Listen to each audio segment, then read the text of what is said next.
Hi there, everyone. I'm Hala Gorani. You are at the International Desk. Let's get started with tonight's top stories. The Dutch man who reportedly confessed to murder is going back to the scene of the crime to show how he did it. What else will Van der Sloot reveal? We are live in Lima. And an abandoned mine shaft reveals a shocking mass grave in Mexico.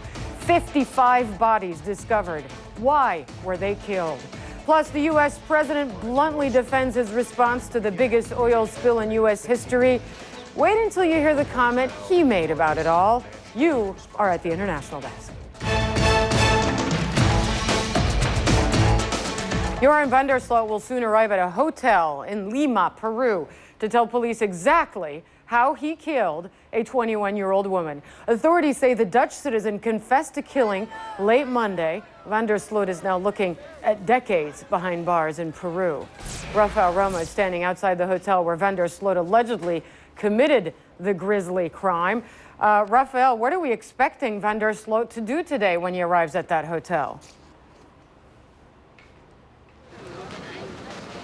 Well, Hala, he's going to come back here accompanied by a defense attorney. He's going to try to help police step by step, tell them exactly what happened here. Now, this is the TAC Hotel. We are in Lima. This is the crime scene. This is where the murder happened. This is a $30 a night hotel, and police say this is where the victim and Joran Van der Sloot spent the night of Sunday, May 30th here, and this is where the crime happened. Now, he confessed last night, according to Peruvian officials.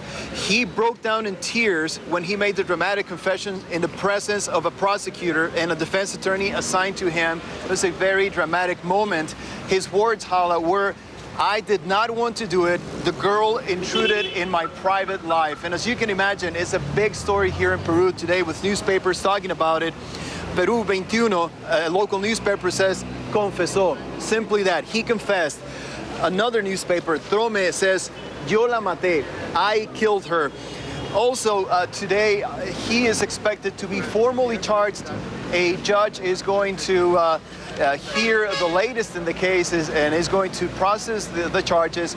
And at the same time, later on today, his mother is expected to arrive here in Lima and to see his son for the first time. He has been requesting Hala to see his mother for the last few days. All right, I'm going to let Rafael there put his earpiece back in his ear so I can ask him a question. Rafael, you said that Joran Van der Sloot, according to the police confession, stated that this young lady, the 1-year-old Stephany Flores, intruded in his private life. How did he say she did that made him so angry he felt he needed to attack her? Well, he went out to get some coffee in the morning. When he returned, she was taking a look at his computer, and apparently that's how she found out that he was connected to the case of Natalee Holloway in 2005 in Aruba, was connected to her disappearance. When he realized that she knew that, apparently, according to police, he became enraged and started beating her up.